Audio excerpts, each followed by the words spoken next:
అదేందో మీ గవర్నమెంట్ 5 ఏళ్లలో కోడి పందాలే జరగనట్టు, నువ్వు అసలుకు జూదం ఇంట్లో ఆడిచ్చేటువంటివి, నీకు జూదం అంటే తెలియనట్టు, నువ్వు కూర్చొని జూదం ఆడే వ్యక్తివి, నీకేం తెలియనట్టు ఈరోజు వచ్చి ఆంధ్రప్రదేశ్ జూదాంధ్రప్రదేశ్ అయిపోయింది. ఏదో ఒక దాంట్లో చూసినా దేవకన్యలు వచ్చారంట యాడికి, పొద్దుటూరుకు. మామూలుగా కన్యతీర్థం ఇక్కడ ఉండేటువంటి దేవాలయంలో ఇక్కడ దేవకన్యలు స్నానాలు ఆచరించి అమ్మవారిని శివుని దర్శించుకున్నారని అక్కడ శిలాదాన్ పథకం మీద రాసింది.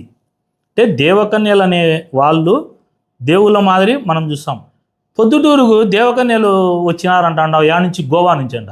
ఆ దేవకన్యలు వచ్చినప్పుడు కొంత నాకు చెప్పింటే నేను కూడా పోయి చూసి వచ్చింది కదా.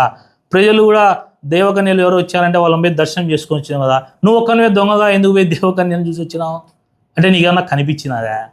దేవకన్యలు ఏడన్నా నీకు కనిపించినారా?